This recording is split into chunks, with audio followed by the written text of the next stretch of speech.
Notre... Coucou tout le monde, j'espère que vous allez bien, que vous passez une bonne journée. Donc je vous tourne cette vidéo aujourd'hui, on est le 6 mai, oui c'est ça, on est bien le 6 mai déjà. Et donc il serait grand temps que je vous montre mes avancées du mois d'avril. Donc on va parler de diamond painting, bien sûr, mais aussi de lecture, de jeux vidéo et de mon passage dans mon petit magasin préféré, j'ai nommé Action. Donc j'étais déjà pas beaucoup présente sur YouTube au mois d'avril, il n'y avait que 2 vidéos de postées il me semble. En fait c'est parce que moi j'ai pas de stock de vidéos à publier. Donc je m'excuse aussi auprès de Nathalie de la chaîne Les Lubies de Nathalie et de Eva de la chaîne Eva Doucelaine. Parce que j'ai même pas encore eu le temps de faire vos tags. Donc si vous passez par là les filles, je vous oublie pas. Hein. Mais le temps me manque en ce moment. Je diamante mon maman le soir, mais moi avec le travail et l'entretien de la maisonnée, c'est pas toujours évident. On fait pas toujours comme on veut. Et en plus avec mon mari,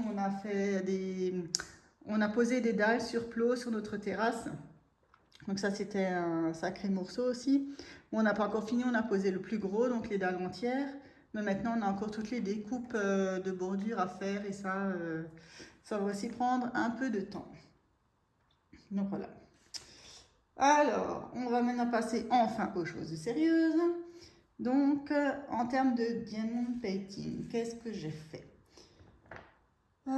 J'ai fait, ah bah voilà, ma case du défi Le Grand Voyage est terminée. Donc j'ai fait, laquelle j'ai fait maintenant? Celle-là, voilà. Donc j'ai fait celle-ci là. Donc là, j'avais pas de diamants spéciaux et ça allait plutôt assez vite parce qu'il y avait du bloc. Ah non, qu'est-ce que je raconte moi? Ouh là là, ça va pas le faire. Hein. Moi, j'ai fait ça en fait. J'ai fait ici. Ou j'ai fait là? Je sais même plus. Bon, bref. Il faudrait que je regarde sur une de mes anciennes vidéos. Mais voilà, j'ai fait donc soit là ou soit là. Donc là, il y a un peu de... Ici, là, si vous voyez, il y a des diamants spéciaux, les AB. Et c'est tout ce qu'il y avait. C'est du bloc. Ici, là, tout ça là, c'était du bloc. Donc voilà ce que ça donne. Et ce mois-ci, pour le mois de mai, je vais attaquer cette partie ici. Voilà. Ah oui, donc là, vous voyez aussi mes petites pinces, là, mes trombones, que j'avais acheté donc chez AliExpress. Hein, j'avais fait un haul là-dessus. Donc voilà, c'est pratique, ça tient bien. Et au moins, ça range un peu les... Ça range le... Voilà, je vais y arriver. Ça range la toile. Ça évite qu'elle traîne sur les genoux. Donc voilà. Je voulais vous parler aussi de ce plateau-là que j'avais acheté. Donc aussi chez AliExpress. C'était le plateau pour ranger les diamants carrés unitaires. Donc effectivement, les unitaires en carré se rangent bien dedans. Ça, il n'y a pas de souci. Je vais peut-être un petit truc là.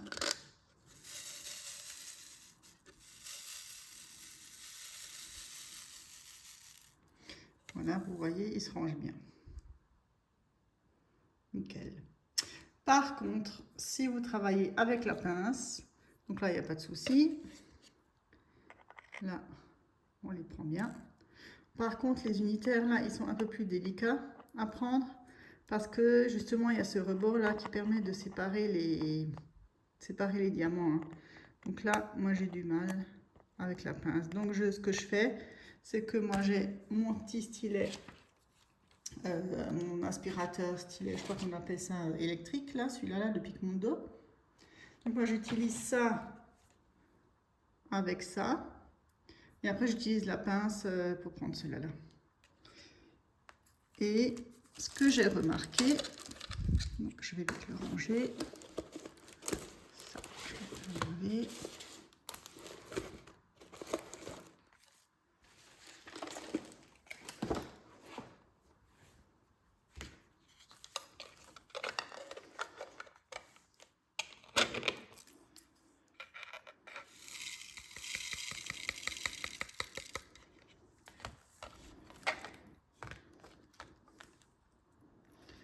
Voilà, hop, vite ranger ça. Capuchon. Donc ce que j'ai remarqué, c'est que les diamants ronds rentrent aussi là-dedans. Par exemple, ils sautent dans tous les sens, mais ils rentrent dedans. Voilà. Vous voyez? Ils se mettent dedans. Par contre, si vous travaillez avec la pince, vous oubliez. Hein, parce que ça, déjà les carrés, on n'arrive pas à les prendre. Alors les ronds, ça glisse par-dessus. C'est vraiment impossible à prendre. Hein. Donc moi, avec mon stylet électrique, aspirateur, je ne sais pas comment vous voulez l'appeler, ça passe très très bien. Mais si vous travaillez avec la pince, alors là, ça ne marche pas du tout.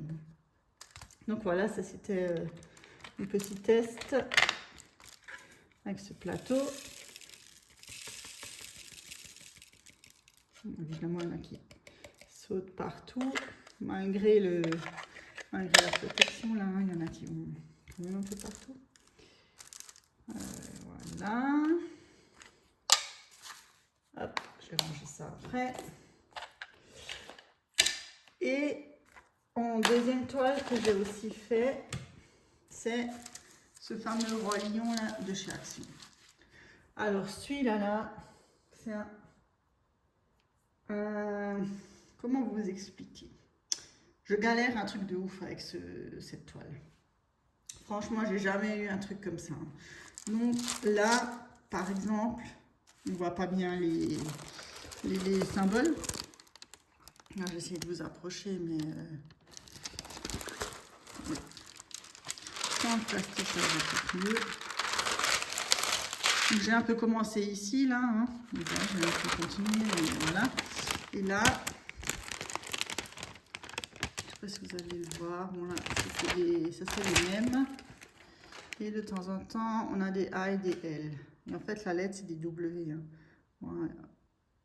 Donc voilà, j'ai quand même réussi à faire la partie du rocher, là. Et ensuite, la deuxième chose qu'il y a avec ce DP, c'est que ça colle pas. Toute cette partie-là, ici, là, ça colle pas. Bon, bien évidemment, je m'en suis rendu compte. Donc, ce que j'ai fait, moi, évidemment, j'ai persisté. J'ai continué à coller mes diamants, là, j'ai continué jusque là à peu près. C'était un soir, et le lendemain, quand je voulais reprendre, je prends mon truc là, et hop, tout qui se décolle, tout qui tombe, enfin, la vraie cata. Alors, ce que j'ai fait, j'ai carrément pris la raclette, la raclette, enfin celle-ci, hein, et j'ai pris comme ça, j'ai tout enlevé. J'ai trié parce que j'avais en fait que 2 couleurs, et ce que j'ai fait là, vous voyez là le petit carré là, qui est bien carré, j'ai mis de la colle Marc Sup, enfin de la colle quoi, en bâton. Ah voilà, elle est là. J'ai pris de la colle en bâton, je l'ai mise un petit bout là, et j'ai collé les diamants dessus. Et donc apparemment ça, ben, je vois que ça tient. Vous voyez là, il ne tombe pas, ni rien. Là j'en ai encore un qui manque, mais voilà. Parce que là, franchement, c'est nul. Hein. Et donc je vais maintenant m'amuser à mettre un peu de colle ici, coller le diamant et avancer comme ça, ainsi de suite. Alors je ne sais pas si ça je le fais à la fin, juste avant d'en coller la toile entière, pour être sûr qu'il ne tombe pas. Ou bien si je continue quand même maintenant ici, je ne sais pas, je vais voir. Mais franchement, cette toile, je n'ai pas envie de la faire. Quoi. Limite, c'était pas le roi lion, je la jetais parce qu'elle m'énerve tellement. Après, oui, c'est de la patience, oui, mais bon, quand c'est plus, comment dire, quand c'est plus du loisir et que ça devient du, comment on dit, de la contrainte, voilà.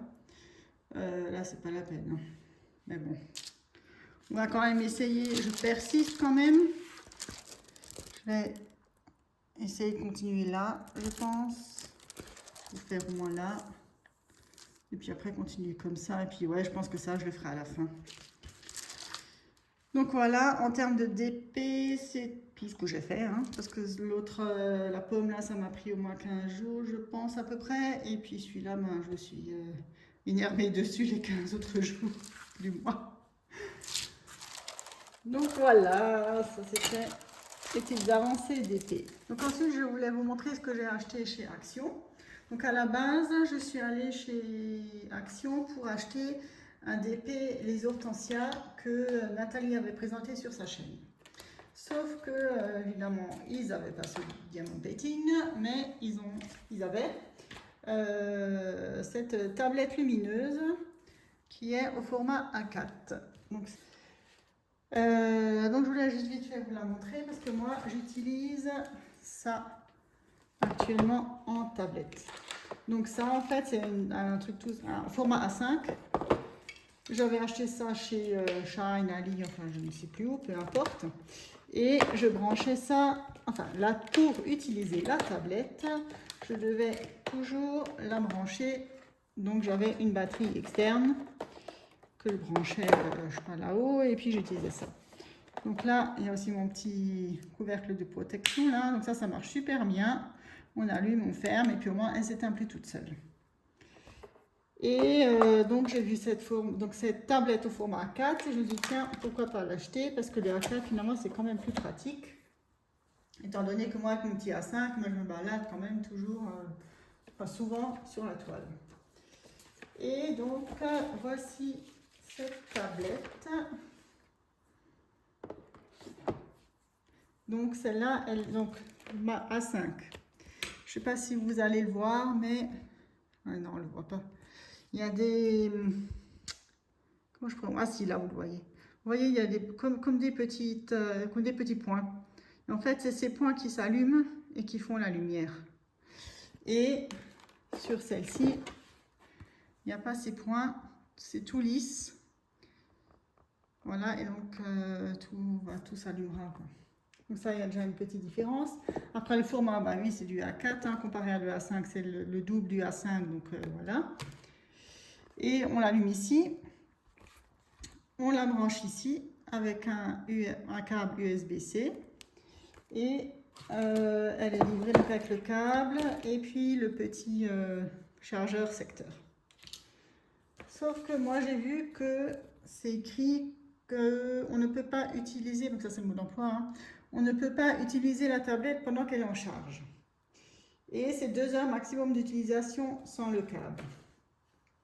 Donc ce qui signifie qu'il faut charger complètement environ 3 heures la tablette, donc débrancher, utiliser 2 heures et ensuite de nouveau recharger 3 heures. Bon, ça on verra à l'utilisation. Après je ne sais pas si je fais vraiment 2 heures de DP d'affilée ou pas. Je ne pourrais même pas vous dire le soir. Et encore 2 heures c'est beaucoup. Hein. Ouais, bon, si ça se trouve ça ira très bien comme ça. C'est parce que celle-là, la petite, je pouvais la laisser charger toute l'après-midi, enfin brancher toute l'après-midi à ma batterie externe, j'avais pas de soucis quoi. Vu que ça c'est vraiment un truc basique, il n'y a pas de pile, il n'y a rien. Tandis que celle-là, elle a un petit rebord là parce qu'il y a des piles rechargeables dedans là. Voilà. Donc je ne l'ai pas encore utilisée. Je vais la mettre en charge et l'utiliserai et puis on verra ce que ça donne. Ensuite, donc niveau d'épée c'était tout. Et maintenant, je voulais vous parler de quoi? De mes lectures. Alors déjà, mon activité livre plié. Activité, oui. Voilà, il est là. Il est tout beau. Il rend super bien. Il est posé comme ça. Donc il tient tout seul, hein, vous voyez. Enfin, tout seul, ouvert, je veux dire. Et il est en objet de décoration entre une plante et ma lampe. Donc il est super beau. Sauf que ça là, le petit truc rose là, si je le refais, je mettrai plus je ferai plus ça. Donc en fait, si vous avez suivi, c'était le petit, je voulais marquer le bord haut là pour éviter à chaque fois de mesurer. Sauf que finalement là, quand on est là, on le voit pas du tout. Hein. Donc ça servait à rien ce truc et voilà. Mais en plus, ça m'a fait un très rose. Bon après c'est pas grave. Hein. Un cœur, c'est l'amour, c'est rose. Donc voilà. J'essaie de vous montrer, voilà comme ça fait. On va laisser poser ici. Et donc mes lectures du moment, donc c'est déjà La Horde du Contrevent. de Alain Damasio. Donc celui-là, je le continue ce mois-ci. J'en suis à la moitié à peu près du livre. Et je commence enfin à comprendre les termes techniques de ce livre. Parce qu'en fait, on est tout de suite plongé dans l'histoire. Hein. Il n'y a pas d'introduction, il n'y a rien. On est plongé dedans. Il n'y a pas de glossaire. Donc, c'est démerdez-vous, essayez de comprendre. Donc là, je comprends enfin les termes techniques. Et en fait, je suis allée sur Wikipédia pour comprendre pourquoi les pages étaient numérotées à l'envers. Donc, c'est-à-dire, si vous n'avez pas vu ma présentation du mois dernier, c'est que là, au début, on est à la page 445. Et à la fin, on est à la page, ici, par exemple, 19. Donc, sur Wikipédia, je n'ai rien trouvé. Par contre, si ça vous intéresse quelqu'un qui m'écoute, c'est que j'ai vu que les créateurs du jeu vidéo Clair Obscur, eh ben, ils se sont inspirés de ce livre. Donc voilà. Donc, par contre, l'histoire, oui, ben, l'histoire, il y a de l'action dans chaque chapitre, ça, il n'y a pas de souci, moi je ne m'ennuie pas. Il y a chaque fois de l'action, mais les chapitres, ils sont très longs, c'est à peu près 30 pages, hein, je dirais. Et donc moi qui d'habitude dis, bon ben je lis peut-être un petit chapitre avant de m'endormir, comment vous dire que c'est un peu raté là. Hein. Donc c'est ça, il prend aussi un peu de temps parce que je m'endors souvent avant la fin du chapitre et voilà. Et en lecture, j'ai aussi commencé ça. Donc c'est Je sais pas de Barbara Abel. Donc je dis commencer, vraiment commencer. Hein. Je suis à la page 33. Donc celui-là, je suis allée le chercher à ma bibliothèque parce que j'ai vu qu'il y a un film qui est passé, je crois la semaine dernière, il y a 2 semaines déjà, moi je ne sais plus, qui est passé et j'avais vu le résumé de ce film. Et bien évidemment, c'est tiré d'un livre. Et donc je suis allée le récupérer, ce livre, à la bibliothèque. Donc je vous en dirai ce que j'en pense. Là, comme je suis au début, voilà quoi. Et c'est... Voilà, je vous laisse lire. C'est une enfant de 5 ans qui a disparu. Et a priori, elle est peut-être pas si... Enfin, qui a disparu et qui revient. Et a priori, elle n'est pas si innocente que ça, la petite.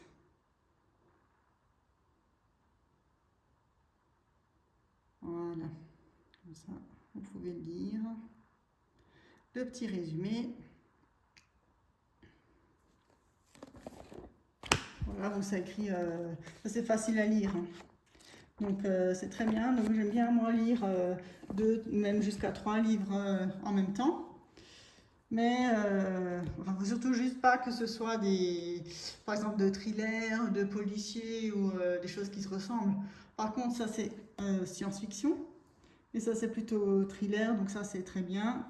Ça peut pas se mélanger, donc ça j'arrive à lire 2 en même temps.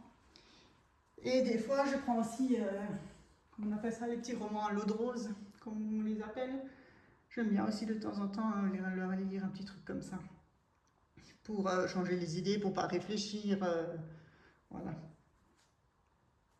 Et qu'est-ce que je vais encore vous raconter pour ce mois-ci? Ah, ben oui, le truc. Donc, au début de la vidéo, je vous ai dit qu'on parlerait aussi de jeux vidéo, parce que moi, je joue pas beaucoup à des jeux, hein, des jeux vidéo, en ligne, ni rien. Donc, mon fils m'a montré un peu Clair Obscur, ça ok, parce que ça fait du buzz. Et moi, sur mon téléphone, je joue plutôt à des jeux de casse-tête, enfin casse-tête, Candy Crush, le Royal, je sais pas quoi, là, enfin voilà. Ça s'arrête là. Sauf que, il y a quelqu'un qui m'a montré un jeu en ligne qui s'appelle GeoGuessr. J'ai un peu regardé, par contre ça c'était payant, et ensuite il m'a dit mais non c'est pas ça, c'est World Guess R. Donc ça s'écrit World comme le monde, hein. Guess comme deviner, G-U-E-2-S et R à la fin, R la lettre R. Et donc ça c'est gratuit, et j'ai commencé à jouer, mais je crois que je suis accro à ce jeu les filles. En fait c'est un truc tout bête. On est dans Google Maps, on vous dépose à un endroit et vous devez deviner où vous êtes. Et quand vous pensez avoir deviné où vous êtes, vous pointez sur une carte où vous pensez être. Donc là, il faut s'aider de l'environnement, donc ça peut être les monuments, la végétation, les maisons, les panneaux publicitaires, enfin, tout, vraiment tout ce qui vous entoure. Hein. Vous allez dans tous les sens, vous pouvez avancer, reculer, enfin voilà, mais pas voir la carte d'en haut, hein, ça on peut pas. Et j'ai commencé à jouer à ce truc. Et alors des fois, je suis par exemple à 10 000 km ou même plus du point, parce que ça peut être dans le monde, hein. Donc entre l'Inde, le Brésil, l'Amérique du Nord, enfin n'importe, hein, vraiment n'importe où, entre l'Afrique et la Norvège, voilà, par exemple. Et des fois, je suis vraiment tout près. Alors, je sais pas comment des fois je fais, hein. Après c'est au hasard, des fois, mais pas.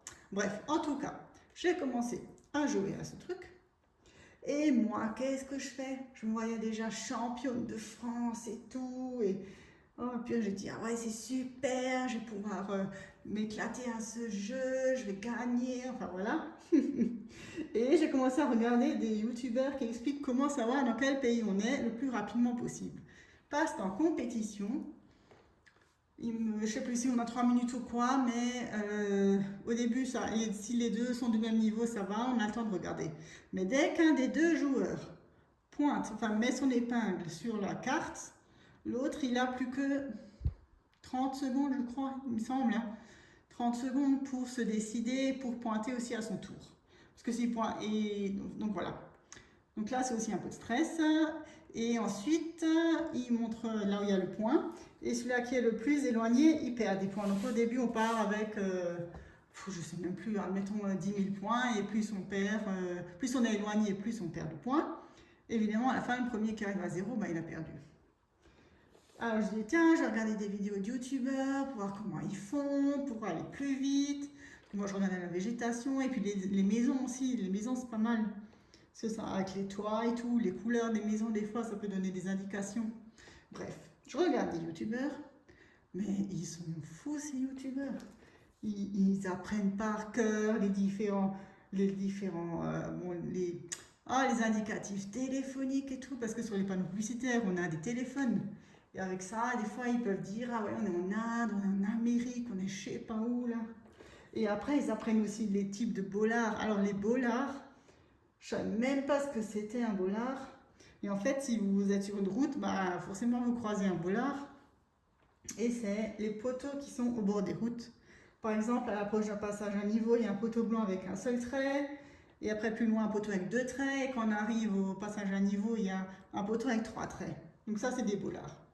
Et il faut savoir, ce que je ne savais pas du tout, c'est que dans chaque pays, il y a des bollards différents. Ou, comment dire, ou inversement. Un type de bollard ne peut des fois se retrouver que dans un seul pays. Et comme il y en a partout, des bollards dans tous les pays, partout, ben, qu'est-ce qu'ils font les youtubeurs? Ben, ils savent que le bollard, je sais pas moi, vert avec des traits jaunes, il est au Brésil par exemple.